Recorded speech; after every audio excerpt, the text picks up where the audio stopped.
Блокада Ленинграда началась 8 сентября 1941 года. По плану Барбаросса предполагался захват этого города, уничтожение. Но, собственно говоря, благодаря героическим усилиям наших солдат, благодаря титаническим усилиям жителей города, его удалось отстоять. Блокада длилась 872 дня. До 27 января 1944 года город жил, город сражался и, собственно говоря, в конечном итоге победил.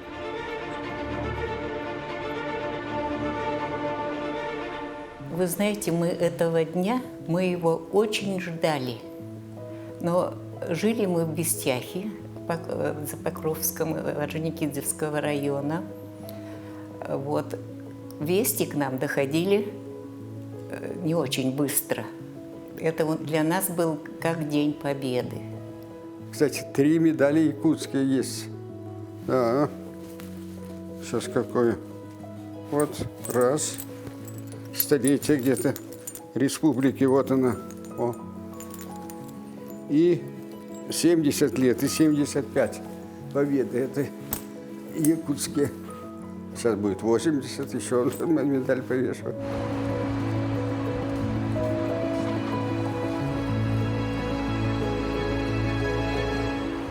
Самый тяжелый период блокады Ленинграда – это была первая зима 1941-1942 года. Город отрезан от водоснабжения, от теплоснабжения, не было электричества, не ходил общественный транспорт. Сложные погодные условия, когда температура достигала запредельных минусовых температур, там до минус 20, минус 30.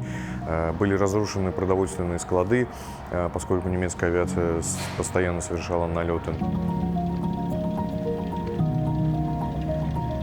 Ну, как дети воспринять? О, самолет, о, прожектор, ой, взорвалось, ой, горит. Да, ну, детское наитие, какое там может быть? Голодный, вот это вот помню хорошо, что все время есть хотелось, все время что-нибудь. Лазили там по полу, может, крошку где найдем, знаете, как это бывает. Когда приехали в Бестях, самое такое было, белый хлеб мы увидели. Он был такой мягкий, рыхлый. Это вообще мы считали, что это что-то невообразимое.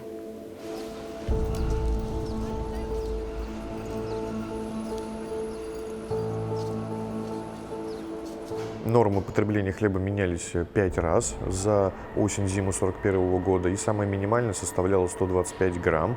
Это небольшой кусочек хлеба, который выдавался раз в сутки. Хлеб поначалу был, как мы с вами все привыкли, в обиходе использовать, но потом, в силу того, что не хватало необходимых ингредиентов, вводились различного рода заменители, совершенно из обычных материалов. Это туда и каучук, и клей. Представляете, 125 грамм, да, что это такое? Мама, значит, отоварила, дает мне, я его сразу съел, свой этот кусок, а брат оставил, до дома хотел. Зажал так кулачки и пошли домой. Какой-то мальчишка с улицы подскочил, за руку укусил его. Схватил этот хлеб и тут же съел. Вы представляете, горе сколько было. В нашей семье хлеб никогда не выбрасывали. Война началась, мне было 4,5 года. Вот мы жили, назывался наш колхоз «Арбейтер» или «Знаменская колония». А родители мои финны, очень быстро немцы продвигались, а самолеты немецкие постоянно летали. Они так низко летали, что мы видели их лица в этих вот в очках. Угол дома там разбомбило, маму ранило. И папа нас решил увезти в деревню к каким-то нашим дальним родственникам. У них там интересно, вот эти финские избы, да, летние и зимние.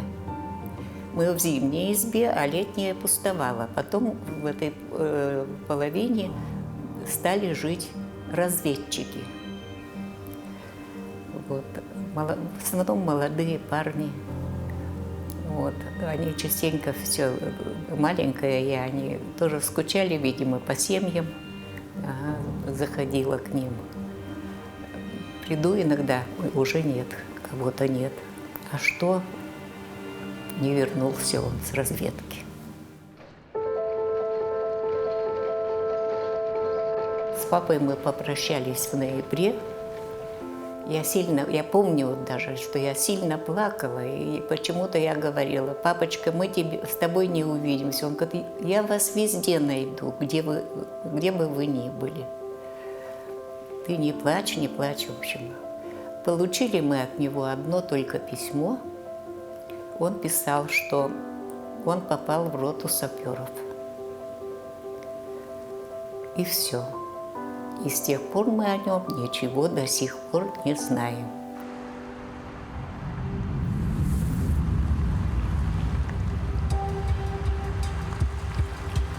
Самая первая зима из этих 872 дней была наиболее сложным испытанием на долю населения, потому что уже дальше, весной 1942 года, в апреле месяце в городе уже заработали трамваи, поскольку работала уже дорога жизни, по которой на грузовиках через Ладожское озеро из, собственно говоря, Ленинграда привозили детей, женщин, стариков. В марте месяце приносят нам эвакуационный лист. На бортовой машине мы с мамой сидели у заднего бортика, я у нее тут на коленках сидела, сестра за нами. Вот. Ехали, а часто же были вот полыньи от разрывов бомб. Вот. Перед нами машина ушла вместе с людьми. Все сидели, плакали, молились. И вот когда до берега доехали, все просто вот обнимались и радовались, что живы остались. Везли нас по Ладоге. Это уже конец 1942 года, да. Ну, тоже вот самолеты, как мы воспринимали. Он летит, знаете как. Ну, тряханет там. А потом на поезд и уехали в Улан-Удэ. Загрузили в товарные вагоны и отправили дальше, в Сибирь. Вы знаете, сколько народу умерло в дороге? Потому что антисанитария была. Тиф сыпной, брюшной, дизентерия. И я тоже заболела дизентерией. Это медицинская, ну, сестра или кто, она ходила по вагонам, она маме подошла, сказала: девочка жить не будет.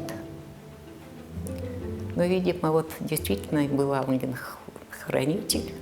Вот так вот. А потом нас уже привезли в Якутию. Мы сначала оказались на известковом заводе в Бестяхе. Там я закончила 7 классов. Потом поступила в педучилище. Педучилище я закончила в 1955 году. До 1958 года работала в Нижнеколымском районе, в поселке, вернее, деревне Походск.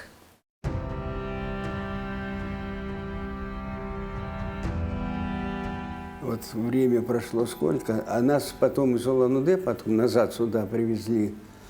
Сейчас скажу, в каком же там году. В 1945-м мы уже вернулись сюда. Потом в армию, в военное училище в Выборге. Потом служба в Германии. Я, кстати говоря, 5 лет прослужил, да. И был уже политработником. Возглавлял комсомол дивизии. И кто-то из знакомых там списались, я уж не помню. Поехали в Якутию, в город удачный. Поехали.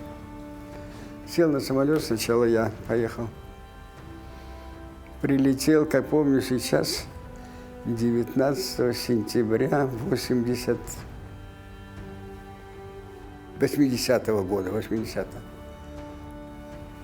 В туфельках, в плащике, Выхожу из самолета, 19 минус. Здрасте, Александр Сергеевич, с приездом вас. В гостиницу мест нет. Знакомых никого.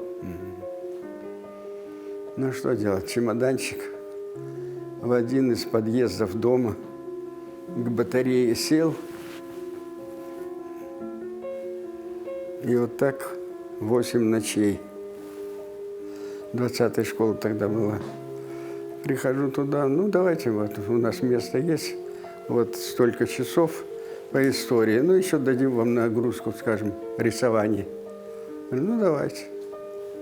И вот начал там работать. Когда уже уезжал, это было в 96-м году уже, председатель горсовета говорил, ну давайте теперь поднимем тост за бомжа, который начинал в подъезде, а уехал из удачного первым замом главы администрации этого города. Вот такой боевой путь. В 96-м уехал, а потом в 99-м назад приехал. Жена тоже уволилась, она работала от первого до последнего дня в карьере экономистом. С 80 по 96, 19 получается. 3 года еще в Айхале. Так что я якутянин, будьте любезны. Я якутянка, потому что мы вот сейчас с мужем что-нибудь вот у нас дома, мы говорим. Он работал водителем, у него стаж тоже лет 50, наверное, вот там дома в Якутске. Конечно, 80 с лишним лет прожил. Мы отмечали бриллиантовую и золотую свадьбу торжественно. Нынче в ноябре отметили 65 лет. Вот нигде так тепло и хорошо не относились к блокадникам, как в Якутии. Как говорят, время лечит, оно не лечит так, чтобы вот, чем дальше, тем... Вот в повседневной жизни как-то это притухает, а когда опять приближается этот день и наступает, опять все воспоминания. Вы знаете, голод, холод.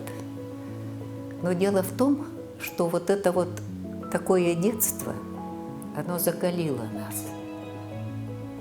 И поэтому остальная вся жизнь казалось, что теперь-то все равно лучше, чем было. И так до сих пор. Если что, вот не так же, как он был.